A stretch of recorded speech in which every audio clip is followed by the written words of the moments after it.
थी। सबसे पहला होता है जन्म के आधार पर। यह बड़ा फालतू कानून बनाया गया था, एकदम रियल बोल रहे हैं, बिना सोचे समझे इस कानून को बना दिया गया, फालतू कानून।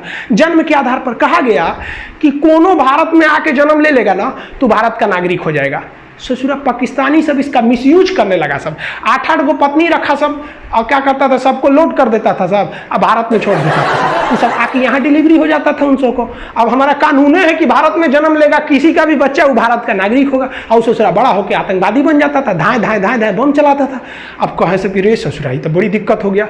भारत सरकार की नींद खुली, सोचिए कितना साल बाद, 55 में ये कानून बनाया है, और 31 साल बाद 86 में समझ में आया कि भाई साहब गलती हो गया, ये क्या हो गया यहाँ पर। आप ही बताइए गलत कानून था कि नहीं। भारत में जन्म सोचा कोनो प्रेग्नेंट औरत इंग्लैंड से आई, ताजमहल देखने आई, ओहो ताजमहल है, तब तो पता चला 1 हफ्ता में लड़का हो गया उसका आगरा में, अब वो इंग्लैंड का नहीं भारत का नागरिक होगा।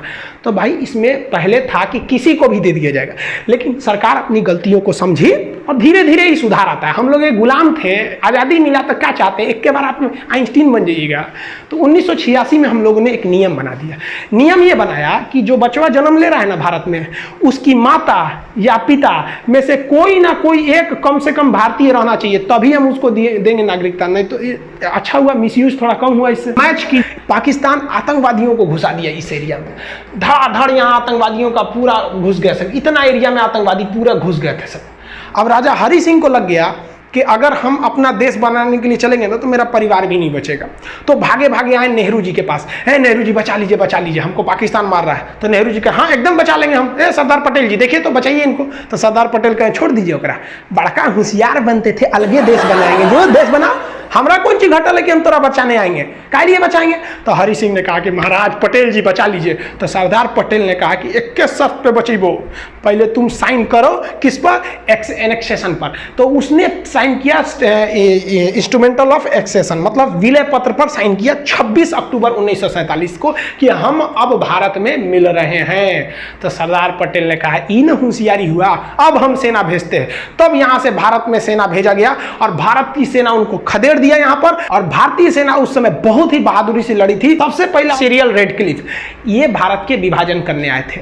2 दिन में भारत का विभाजन करके रख दिया ये आदमी। सोचिए, ये भारत को कभी जानता नहीं था कि यहाँ कई तरह की भाषाएं बोली जाती हैं, यहाँ कई धर्म रहते हैं, धर्म के नाम पर यहाँ कितनी लड़ाइयाँ लड़ी जाती हैं आज़ादी से पहले से लेकर आज तक में। ये आया टेबल पे भारत का नक्शा रखा और काटना चालू कर दिया। यहाँ से ले लिया, इसने कहा कि भाई साहब ये वाला रहेगा, ये इधर से, ये इधर पाकिस्तान, एगो इधर खींच दिया, ये हो गया बांग्लादेश। इसी का नाम हो गया कि सीरियल रेडक्लिफ, जिसे आप शॉर्टकट में रेडक्लिफ लाइन कहते हैं। इसने कैसे किया, तो नक्शा लिया भारत का, जितने इधर पुलिस स्टेशन थे ना, सारे पुलिस स्टेशन पर ऐसे डॉट डॉट बनाया, सबको खींच दिया, कहा कि लो इधर वाला पाकिस्तान, इधर तुम, इधर भी कहा इसको भी बांटना है, पूर्वी पाकिस्तान को भी, कोई दिक्कत नहीं। सारा पुलिस स्टेशन को मिलाया, घचाक से एक लाइन खींच दिया, हो गया।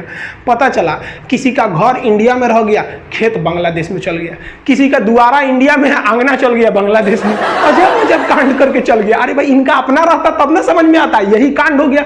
पाकिस्तान कीजिए यहाँ से ज्योग्राफी और जियोड से, लेकिन इसी जियोड शेप को अंदरवा घुस के पढ़िएगा, भोंक भांक के अंदर घुस जाइएगा, बकोट वकोट के अंदर, कि सूरज ज्वालामुखी कहाँ से आ रहा है, भूकंप कहाँ से आ रहा है, इसके अंदरवा घुस जाइएगा ना, तो जियोड के अंदर घुस के अध्ययन को हम लोग जियोलॉजी कहते हैं, भूगर्भ विज्ञान, जियोलॉजी, यानी ज्योग्राफी और जियोलॉजी दोनों जियोड में है, एगो ऊपर पढ़ी एगो अंदर पढ़ी। जूलॉजी मत सोचिएगा, ये तो जूलॉजी जेड डबल होता है, जियोलॉजी वाला, ये तो डॉक्टर ऊपर पढ़ता है, इसमें भेड़ बकरी आदमी मानव ये सबको पढ़ा जाता है, बॉटनी में पेड़ पौधा को, तो वो जूलॉजी अलग है, जियोलॉजी होता है। तो पृथ्वी जियोड शेप का है।